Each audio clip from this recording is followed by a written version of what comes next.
Hour 2 Overdrive continues, brought to you by FanDuel, bringing you everything from the opening line to the final score. Bryan Hayes, Dog, Jeff O'Neill, Jamie Noodles McLennan, TSN 1050 up on TSN 2. You're still laughing about Craig, aren't you? I'm laughing at that. Looks like someone made Noodles a hat out of pink construction paper. Okay, if you guys know, I grind on the road. Like my setup, I don't have a huge hotel room, and the only place I could get the plug-ins for my necessary equipment, and then any type of like background, unless you wanted literally me up against the window or me in the closet. But I don't get the picture. It's like it's it's like nice trees of Seattle, and then there's a pink stop sign on top of the trees. And there's, if you look, well, you can't go higher, but there's a lime green rectangle over top of that. Yeah, it's almost like stuff. it's a beautiful picture, and then some activists like took paint and blasted it on it or something like that. I was trying to line it up. I'm like, okay, where do I put my head? And my head is right in the middle, and it looks like I'm wearing a pink hat, and I don't know, and I know I'm frustrating people, but I don't know what the hell to do, because I don't know if I can turn my setup where I'm literally stuffed in the corner I think either next commercial break, you turn it upside down, or we roll with it. Yeah, it's all good. Now it's a part of the program. I mean, what are you going to do? You're in Seattle. You're with the Sens. Yes. You're calling games, and it is a weird. It's like an Andy Warhol type. It is weird vibe. And there's nothing I can do about it. But I always sent me a note going, "Hey, that's a weird picture behind you." But then I was still laughing about like Craig, because Finland. Yeah, Finland's going to get obliterated tomorrow. That's a guy. It's his birthday. I mean, I cannot believe we didn't know. That is really weird. That's rude. Yeah, let's be real. That's unacceptable. Doogie. That's on Doogie. Yeah, I guess Doog. I don't know how Doogie's supposed to know that unless maybe that's just something a producer would know. Yeah, I guess you're right. Maybe we'll blame Doogie for that. Yeah, it's Doogie's we can blame fault. him. But yeah, it's his birthday, and he came on. It's an off day over there. They've been busy. Yeah. I insulted him, and and I had the audacity to suggest Sweden, Finland. That sounds like a cool final. JP, do you have the clip where he's just giving it to Hayes about not watching, or no? That was at the beginning. This is TSN's biggest property. You work for TSN, it's the biggest property. Like, how are you not going to get up and watch? And Hayes is like, I was up till 2 o'clock in the morning watching the Leafs. What do you want me to do? I know, man. There's a lot going on right now. I got my kids home from school. The second week of kids off school is wild, man. Director of Scouting, and he joins us here on Overdrive. How you doing, Craig? I'm good, but I'm disappointed in your little soliloquy there. Uh-oh. So because the tournament's over in Europe, you're not going to pay attention? Really? The World Junior is our biggest property at TSN. And now you're sitting there saying like you're not paying attention? No. You don't have to. You only have to get up at 8:30. Yeah. O-Dog's up. O-Dog's doing the work. Yeah. Maybe that I was said supposed to be friendly stuff. I was just leading him in. What I was trying to say was Canada's out. It's in Europe. Time zones are off. It's an off day. It's a little, and then he was really taken aback by that. I didn't think it was a soliloquy either, but I'll take it. I'll take it. So anyway, all right, we got Kevin Kiermaier coming up. Kevin will call us here in a moment. We got a number of things to get into with him. We got Dave Poulin later in the hour as well. Poulie, I used to interview Poulie when he was a Leaf exec, like a fair amount. Yeah, like we all come did on on Leafs lunch. That's right, because once basically Shanahan and Lou showed up, they shut that down. No one's, it's only the GM can speak or whatever. But majority of teams around the league, you want to talk to someone else in the front office? All right. And obviously, Poulie's got a relationship with us, and he's with TSN, and we're looking forward to catching up with Poulie. We'll get his take on, what he saw at Ottawa last night. Obviously, it didn't go well, but why get back into the fight? He's been a lifer. He's been a hockey lifer forever, but he's been in the media for a number of years. Obviously, he was spectacular at what he did. We love him. We were going to miss him here at TSN. Yeah. Poulie will join us a little bit later in the hour. But Ross Atkins was speaking this morning, and, the offseason in baseball, obviously very different than other offseasons where there isn't like a drop-dead date where it's like, all right, things are cooking now. Like here, guys are going to sign hundreds of millions. Developing. Yeah, it's always slowly developing, and there's still a number of free agents who are out there. But one of the free agents who is off the board and he's making his return back to Toronto would be our next guest, and he joins us here on the Maple Toyota Hotline. Here is Kevin Kiermaier. How you doing, Kevin? What's up, guys? I'm good, man. Thanks for having me on. Yeah, thank you for doing this. We were discussing your situation last hour because, I heard your presser where you're talking about, what you and your agent were maybe expecting in terms of the marketplace and what was out there. And meanwhile, you come back to Toronto, so you're officially a vet in terms of this city. You're going into your second year. You know the clubhouse. You know the staff. Take us through your mentality about coming back to Toronto because it felt like from our standpoint that wasn't likely to happen early in the offseason. Yeah, you know what, guys? First and foremost, I'm thrilled.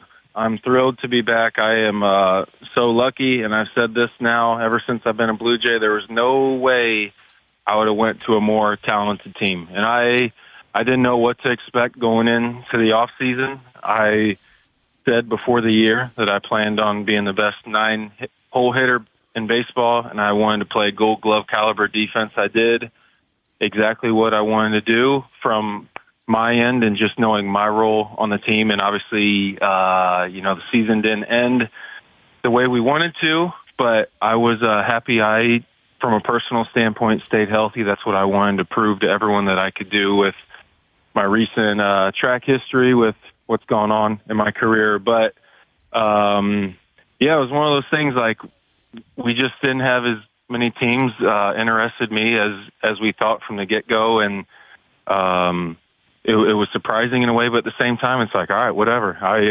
This is a good motivation, and a fire was lit. And I'm excited to go back to Toronto and showcase my talents there. I feel phenomenal, and I'm ready to roll. Kevin, you mentioned the end of the season. Like, when you guys show up in Dunedin, is it just bro hugs and let's fire this thing up? Or do you guys have to talk through what happened in Minnesota, or did that already happen? You mentioned the ending of it. There's no good way for a season to end unless you're declared the champions, but it really was an odd ending where there was questions about why things happen and players being pissed. Does that stuff need to be worked out, or is it already has? No, we broke our bread after that game, and when the season ends, everyone is going around hugging each other and just telling everybody how fun everything was, and you learn new things about certain people every year. Me, it was the first time me being a Blue Jay. It wasn't a great moment because we lost, but that clubhouse after you lose, it's a weird, like, really warm and like special feeling because some guys are shedding tears and no one wants to see it end. And you sit here and you come up short, but you look around the clubhouse and you think about like all the memories you create over 8 months, and it's a really special thing because we're all chasing the World Series. We do that. We commit to that in the off season and spring training. That's the official start to everything. And me, I'm so lucky I get to go back to those guys that I had that moment in the clubhouse, after Minnesota beat us and no one wanted it to end. And I'm so glad we get to run it back, and we're pretty much going to have the same team with some subtractions and additions, all that. But we have all the pieces to win, all the pieces to the puzzle to sit here. We pitch, we hit, we defend, we do everything. And, for us, we can just put, together better offensive performances, better outputs collectively as a unit, like we will, then we'll really get things going. But it was a weird year for us last year. We couldn't get a whole lot going. But come spring training, day one, nothing needs to be reiterated. We know what happened. We know what needs to be done. We know what we need to improve on.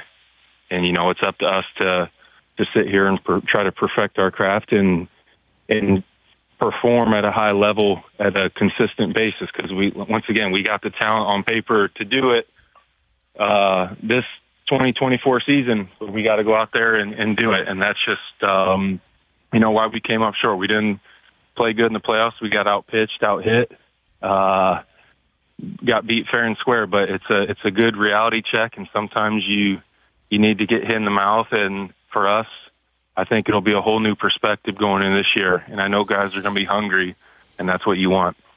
with Kevin Kiermaier, and Ross Atkins spoke on that earlier today, as you just addressed it. I mean, there's obviously some players coming in, some players going out, but a large collection of the group that won 89 games last year and lost to Minnesota are coming back, including a large majority of the staff.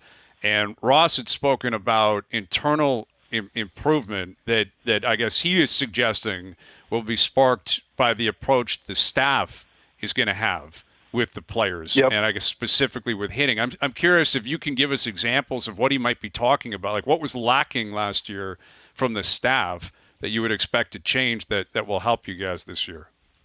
No, I mean, you sit here and when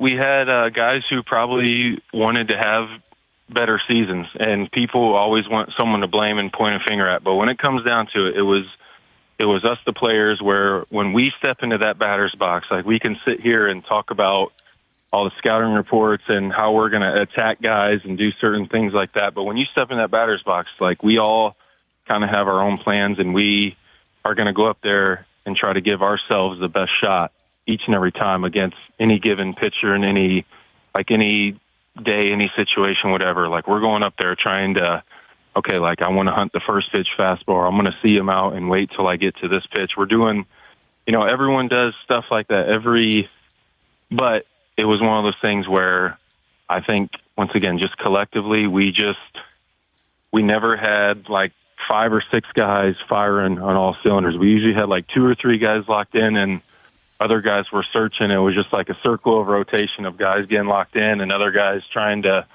make those adjustments. And it was just an uphill battle all season. The whole time I'm like, okay, one of these days we're about to sit here and bust out of this. We all know we're going to do it. And we never did. We had our moments where we were really good at times, but with the guys on our team and their track records and their history, once again, that's why 2024, I know we learned a ton last year, but going into this year, I think we're going to have a lot better idea of how we're going to attack each day and maybe go over things a little bit better. But at the end of the day, like I said, like we got to be on time for pitches. We got to do the little things right and stay within ourselves and just have professional quality at bats. And I think there was times where, or for the majority, I don't know, it was just one of those things where it just didn't go our way, but that's on us. Our pitching was great all year. Our defense was great.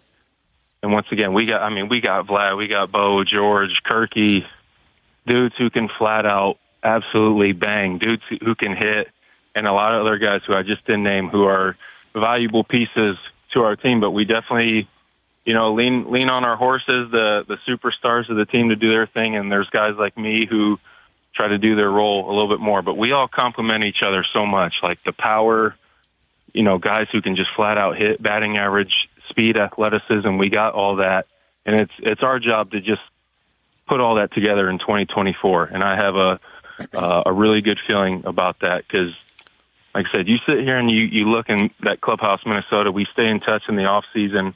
Guys are hungry. Guys are motivated. This group always is working. So there's no question or no doubts about that. We just when the lights are on, we got to perform a little bit better than what we did, and we'll get our confidence going, and if we do that, we're going to win a lot of games and have a lot of fun, and that's what we plan on doing.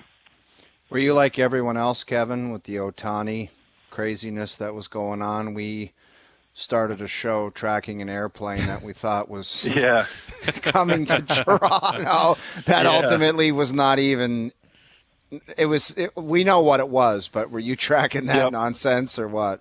I was as much as I could, but I know how speculation and certain things go. So I know the whole world was going crazy over it, but I said, one of these days he's gonna sign. He's gonna make someone really happy, and he's gonna probably, make some people sit here and take a big sigh of, I don't know, everyone wanted him obviously, but good for him. Went to the Dodgers, but I saw all the crazy private jet. Everyone's sitting here leaking information, and it's funny all the stuff that goes on behind the scenes and what's said out there and the speculation. How many people are texting you, like your buddies, family members, like you would have access to that information or something? Do you have to put up a bit of a wall yourself? Every now and then. But even, you know what, not crazy, because even at that time I was not a Blue Jay. I was still sitting here like wondering what I'm going to do. So I really wasn't too worried about where he was going. I was definitely interested. The whole world was. I'm not doubting that at all. But I wasn't a Jay at that time, so there wasn't. I didn't have a lot of answers myself. Ohtani didn't. I didn't. I'm just sitting here waiting like the rest of everybody else in free agency for something to happen. Well, I mean, I mentioned that prior to having you on here, Kevin, is, baseball is so unique compared to the NBA and NHL and NFL, where there's like free agency opens and it's bedlam in these other sports. In baseball, It's not. It's slow moving. And I mean, you've had to live it now a couple of years in a row. Do you like that process? Would you prefer December 1st it opens and then boom, it's just craziness, or what? Well, I was really looking forward to this free agency just because I was like, okay, let me backtrack, you guys. Like my last year was with the Rays in 2022. I played 63 games that year, had hip surgery early August, and then the Blue Jays give me a 1-year, $9 million deal. I play good, win a Gold Glove, do all that. I'm like, okay, let's see what's out there with my old age, and I got to be realistic with my situation. I wasn't expecting to break the bank, but I just thought there'd be more teams interested. So, and then also the Dodgers gave me an even better offer than the Blue Jays last year, but I chose to come to Toronto. So I had two really good offers for coming off hip surgery and teams reaching out immediately. And then fast forward to this year, after, doing good offensively and winning a Gold Glove, Blue Jays were interested the whole time, but no one else was. No one wanted me. And I'm sitting here like, dang, man, I would want me on my team, or at least, like I said, I'm not a premier player, a household name by any means, but I'm biased towards myself because I think I know what it takes to win. I've been on some really good teams, but not trying to get off track here. It's one of those things I'm like, how did I get better offers last year coming off hip surgery and playing 63 games rather than, this year doing my part, 9-hole, doing well offensively and winning a Gold Glove, where there was it was pretty much crickets the whole time. I'm like, man, tough league. But at the same time though, dude, that would piss me off, man. That would piss me off. It lit a fire. It lit a fire in me, man. I've been pissed off, but in a good, motivated way. And I got my batting gloves on. I got my bat, and I'm just kind of pacing around in my front yard right now. This is what I do, but I love it. I love working on my craft, and I'm going to let these teams know when I play them, you guys, hey, it didn't take much to get me. You could have had me, but I'm going to make you pay. And I will. And I cannot wait to do that all year this year. I'm going to go out there. I want a career year. I'm feeling great. My body feels great. My mind is in a great spot. And I just want to sustain this. And a confident me is a dangerous me. I know that. And I want to be the best I've ever been. And I just want to unlock all this offensive potential and just be a more offensive threat this year and continue just to improve on other parts of my game as well. But I'm thrilled, man. I cannot wait to get this going. Well, we love hearing that. I'll tell you that, man. People up in Toronto are going to embrace that attitude and that approach. Oh, yeah. So, we're jacked to have you back in town, and congrats on getting that done. We'll catch you down in Dunedin and when you get back up into town, and enjoy the rest of the offseason. Thank you, Kevin. All right. Thanks, guys. Thanks for having me on. Take care. You got it, Kevin Kiermaier. I appreciate that honesty. That. Yeah. That is pretty wild. Last year, you'd think, man, hip surgery might be over the hill. Couldn't, I barely played. Multiple teams calling you. The thing is, Hayes, not everyone would go on national television and admit that. They would have said, we had some other things cooking with other teams, but we ultimately decided. He just flat out said, no one else wanted me, man. Yeah, exactly. And if you're the Jays, he could have buffered that up and said, I was so close to going somewhere else and made up a bunch of garbage. He flat out said, I had nothing else cooking. Not a lot of guys would admit that. I give him props for that. So do I. It doesn't mean he's going to play any worse. If anything, I think it flips the other way. That sounds like a pretty inspired guy. He's been in the game for a long time. Like he said, he was like a core piece of that Tampa team that just won every single year. And last year, 89 wins in the playoffs. He was there. He was a part of that. Yeah. Yeah, that is. I like that candor, man. Yeah. And He's we'll wrong see. about one thing. He is a household name. Everybody thinks of a center fielder that can Yeah. defend, Gold Gloves. Kevin Kiermaier comes to mind. Those years in Tampa, come on. Absolutely. For the last decade, he's been the premier center fielder in terms of highlights, in terms of Gold Gloves. Yeah, no question. We appreciate Kevin coming on, and we'll see what comes of the rest of the offseason. Again, the Jays, I think they still sign another guy or two. They said a DH, maybe some depth in the outfield, but it felt like there was a time where it was like Ohtani's actually, he might come here, to now it's like, all right, internal improvements, and let's see where we go. It's deflating. It's definitely a different approach. It's a different message. There could be some big-time things. Can Manoah get anywhere back to looking like a big league pitcher? Mm-hmm. Can Vladdy return to any kind of MVP form, or is he just going to be a guy? That's you talk internal improvement. There it is. I mean, those are the two most obvious guys, right, that are capable of doing a lot more.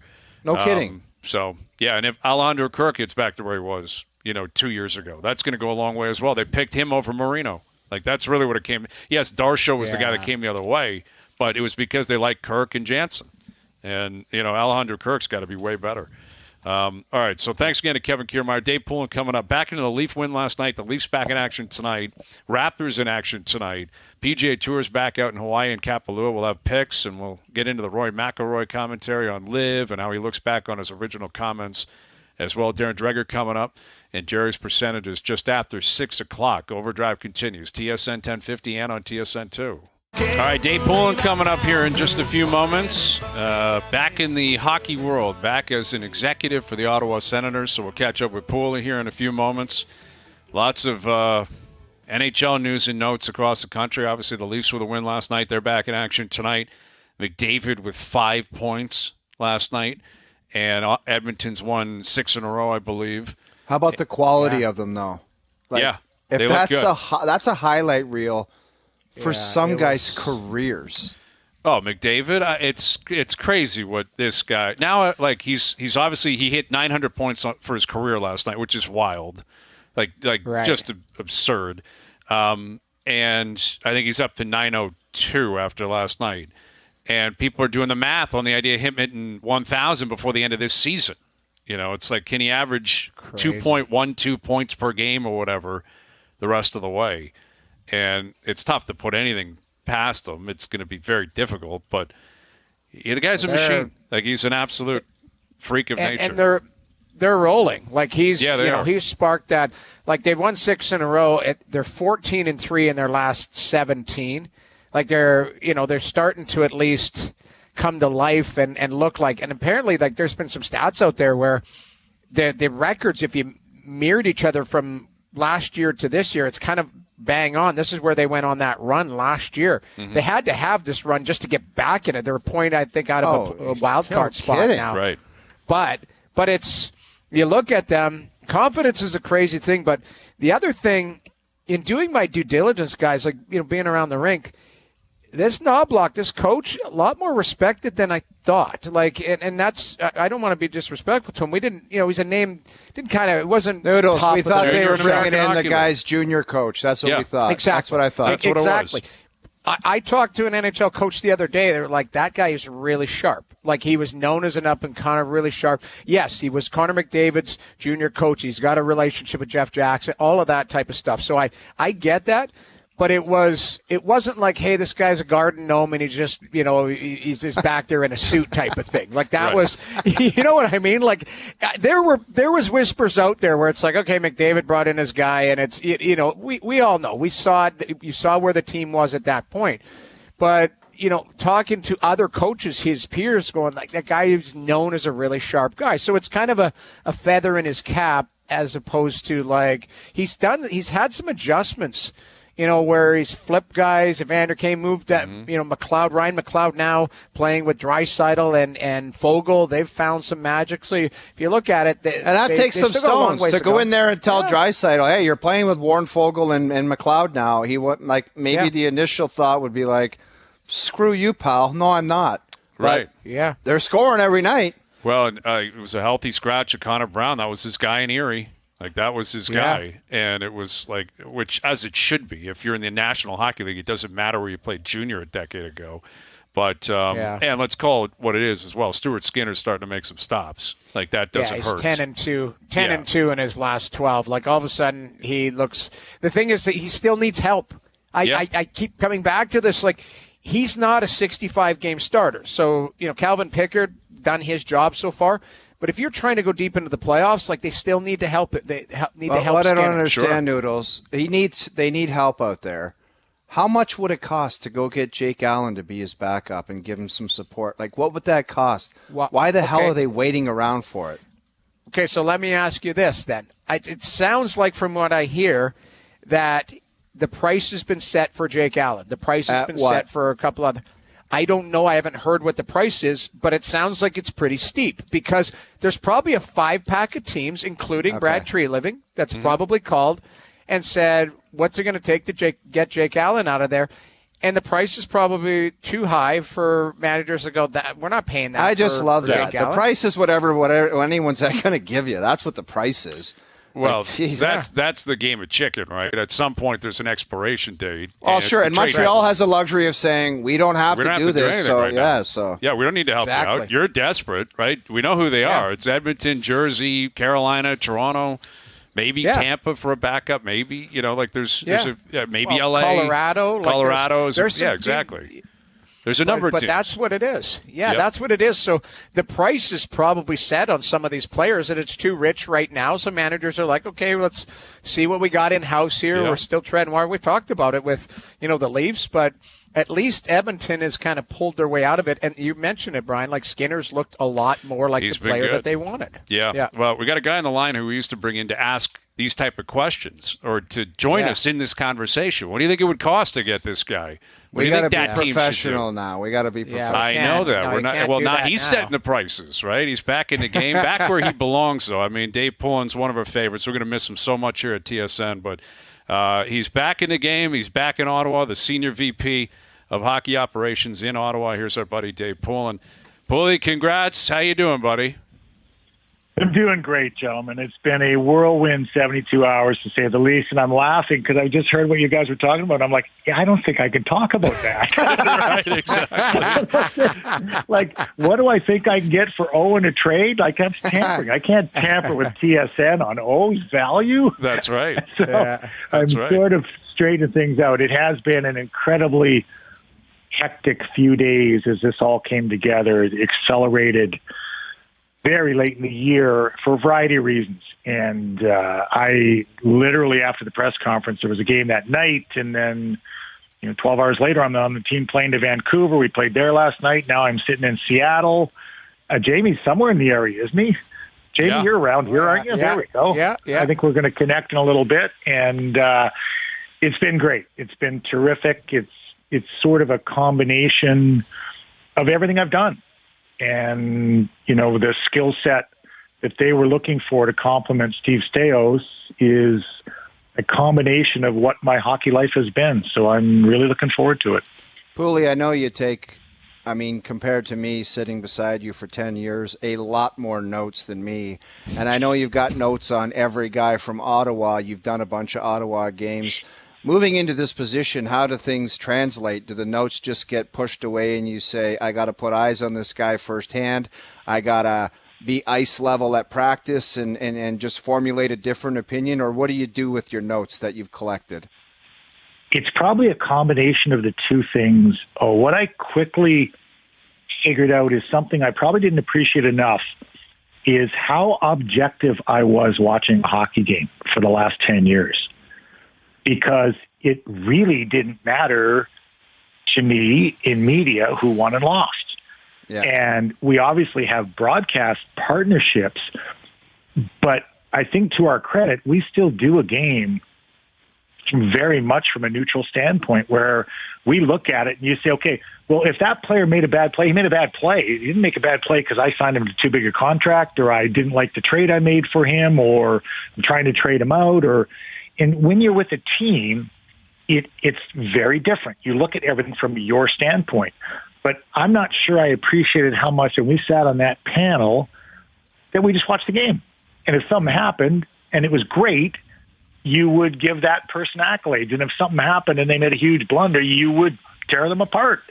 And I think it's a really healthy piece of my equipment now, in that I've learned to watch the game from a very objective standpoint, and it clears your mind when you're making decisions, because you're like, you know what, this is where I think this player fits in. Like, think of all the talk we would have about contracts.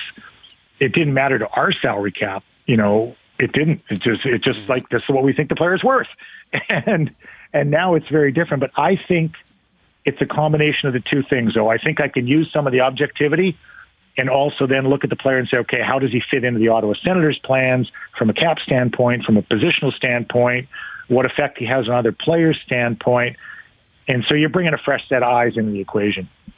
Well, and on top of that, Poulie, my understanding is, if you're in management with a specific team, you're hyper-focused on your team. And that doesn't mean you're unaware of what else is happening around the league, but you're really on top of what your team is about.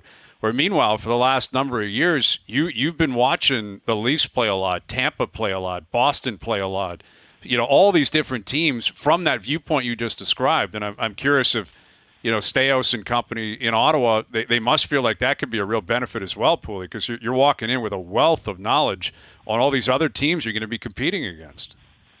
I think it is. And, I was always a big fan. Think of how we prepared for trade deadline or free agency day, of putting rosters together and trying to figure out what teams needed. You weren't just doing it for one team. You were doing it for the entire league. Mm-hmm. And so I think that will be an asset. I'm looking forward to, I'm going to the amateur meetings next week. I'm looking forward to that. I'll be at the pro meetings in a couple of weeks, and, meeting a lot of people that you sort of knew. You knew them from the media rooms, from press boxes, from walking down hallways with them in broadcast booth, but you're going to get to know them from a different level. I do know Steve Staios pretty well. We worked together for a couple of years in Toronto, and then we stayed in touch. We stayed in close touch over the years. So we would call and chat about what he was doing at the time with junior hockey, and we talk about pro hockey. And Michael Andlauer as well, I've known for 14 years, I guess, back to our early days in the AHL. He was just coming off an AHL championship. And one of the first things he told me when I took over the Marlies was, you have to win at this level. You have to get your players, your prospects, used to winning at this level. And then he laughs and he says, you took it way too seriously with the Marlies, because we went to nine playoff rounds in 3 years and went to the conference championship or the league championship when we lost to John Cooper's, Tampa-based team. But that was the big part of the attraction for me, was having a chance to work with Michael and with Steve. Poulie, you and I have talked briefly since your transition over. When you look at it and joining an organization, you're jumping on a moving train here mid-season. How is that transition going to be? You're a relationship guy. Is it just going to be kind of wading your way in, get to know the players, you walk in with a coffee at morning skate? A lot of your experience, I believe, is going to help the organization for guys like Tim Stützle and the younger guys, Jake Sanderson, that are still learning the league. How are you going to go about developing those relationships? You just think it's, comments and sit-downs on the planes and stuff like that, just being around a little bit? I do. I think it's going to be very organic. It's not going to be, I'm not going to overimpose, for lack of a better term, myself on anyone early. But if I do see a situation with a player where I think a comment can help, I'm going to be more than happy to add to that. And it will be, you're exactly right, Jamie, because you work in the same manner when you're talking to coaches and stuff. It'll be at the coffee machine. It'll be at, when somebody's taping a stick. It won't be a meeting per se where you sit down and have anything formal at all. But, even now, and by the way, these guys eat so many meals and they eat so well all the time that if you can't catch them at a meal early or late or something, then something's wrong. I'm marveling. It's been a number of years since I played in the NHL and 10 years since I've worked in the NHL, and you just remind yourself, these players are treated very well. With Dave Poulin, the Senior Vice President of Hockey Ops with the Ottawa Senators. So, obviously, Steve Staios, relatively new, and obviously with your announcement of coming on the way that you came on, Steve also anointed the GM. Ryan Bonus, a big part of that front office as well.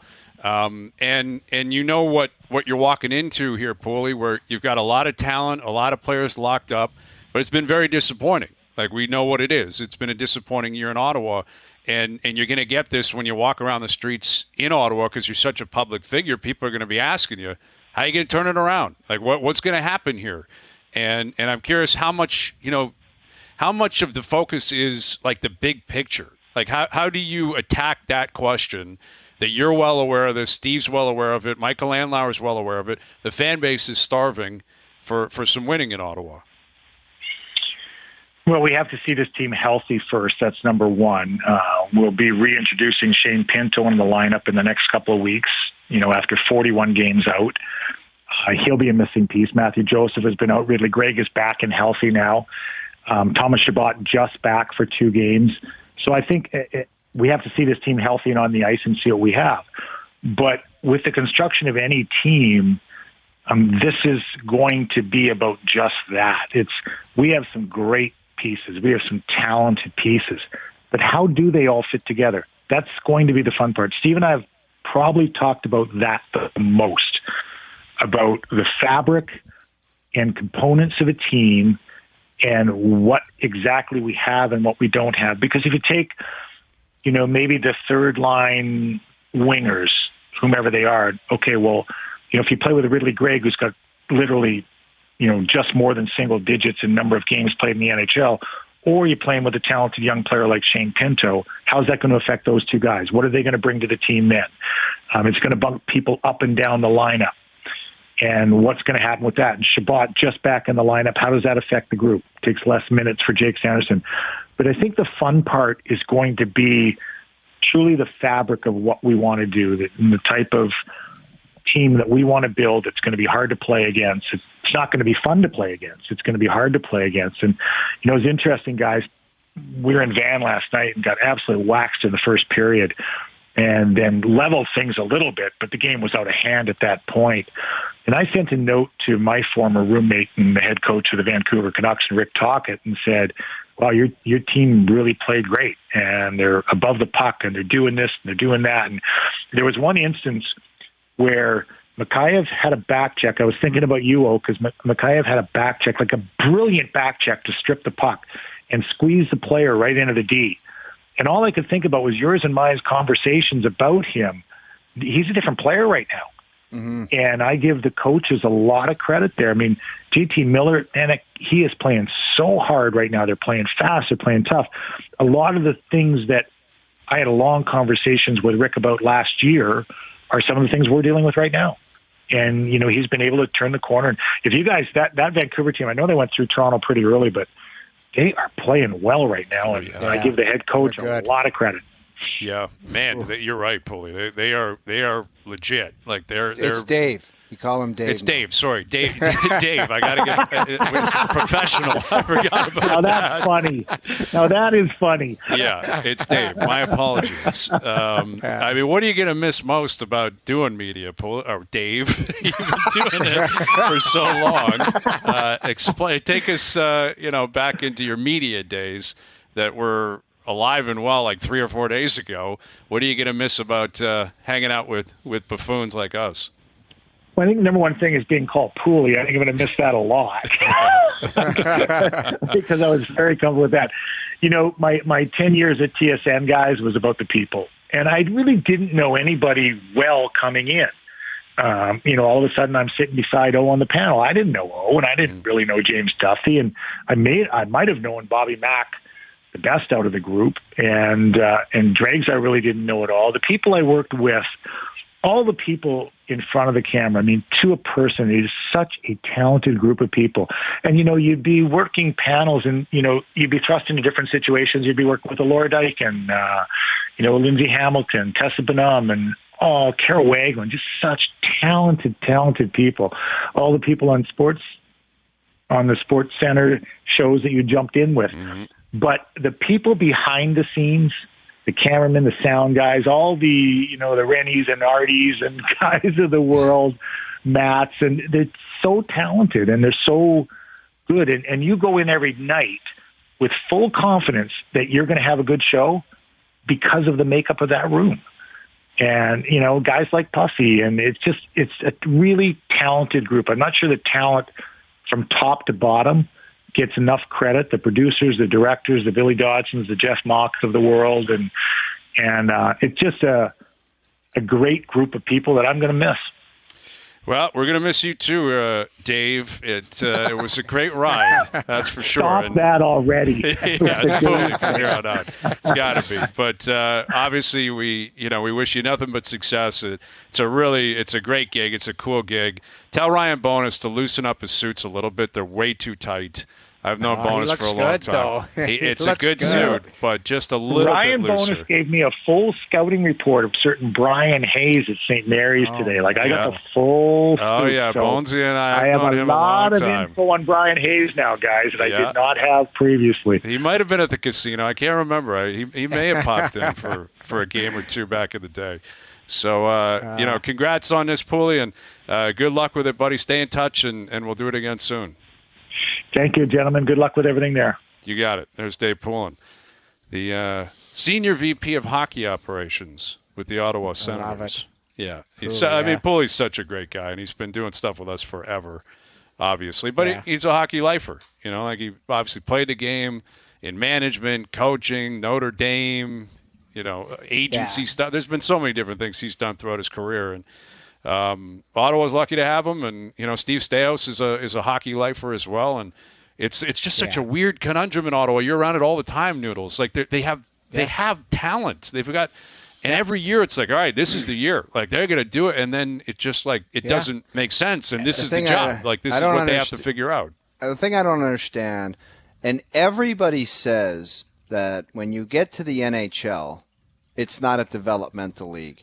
And he mentioned Mikheyev, the growth in his game, where it's like you're giving him props for back checking and being hard on the back check. I just don't understand why that is where it is. Yeah. Where when I played in the NHL, it was like you better work your ass back checking or you don't play. Yeah. And maybe that's just the power of the young player in the game, where it's like I'll do what I want to do and you can kiss my. I don't know what it is, but it's like to think of young guys that are like. It's like an option for them when they come in the league, and then all of a sudden they grow kind of facial hair and they want to back check. That's the one element I just don't get it. Or like stupid plays. We talk about them all the time where it's like backhand saucers into the middle. I want a toe drag here. I don't want to get it out here. I don't want to get it in there. It's the NHL. How could that be optional until a guy figures it out? Is it because the coaches can't be hard on them now? Well, look at Rick Tocchet, what Dave just told us about, Rick Tocchet. He went in there and said, this is the way it's going to be. Yeah. It's my way or the highway. You want to do it? Great. Because you've done it your way thus far, and you sucked. Yeah. So do you want to change that? Yeah. You're doing it my way. That's why I was brought. Man. Yeah, exactly. And you're right. Like, Tocchet had some house money last year. So he came in, halfway through, and he got an opportunity to see that team up close and personal. And then give his opinion as to, what do we need here? What are we missing? I like this guy. I think we should change. We need bigger D on the back end. This is the way I want to play. John Tortorella. I mean, who are the coaches of the year right now if you had to vote today? I think out west it would be Tocchet, and out east it would be Tortorella. Yeah. Correct? Yeah. I think it should be. I'll give you another name, and we just mentioned his son, Rick Bowness, who was away from the team for a bit. Winnipeg might be the best defensive team in the league. Watch the howl out for the Jets. Yeah. They have been outstanding. But, yes, I think Tocchet and Tortorella at this point. And Rick Bowness, you're right. And we'll get into Winnipeg later. But my whole thing is they took a look at their team and they said, I want to play this way. Tortorella, remember last year, Kevin Hayes was their leading scorer. He's like, you're a healthy scratch. Don't like the way you play. It's do you remember that? Yeah, it's perfect. But he scratched Konechny this year, I think. It was thanks. Don't like the way you're playing.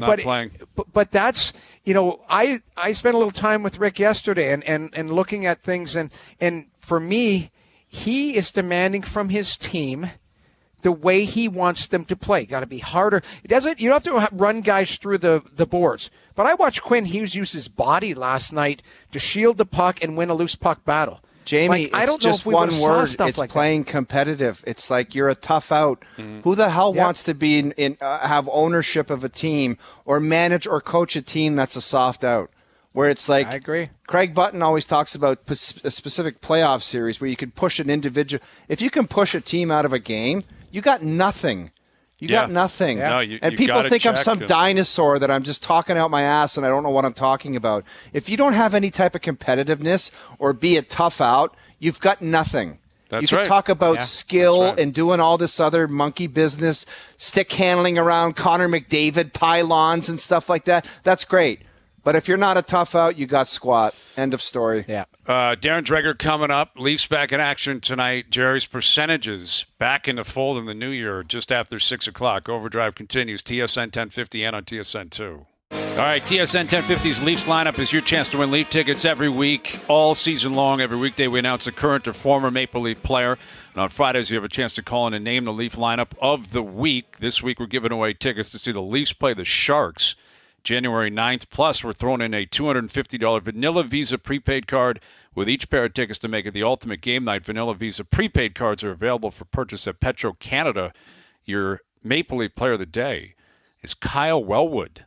Kyle Wellwood. Ooh, there wow. you go. You talk about a guy with high-end skill. He had serious talent.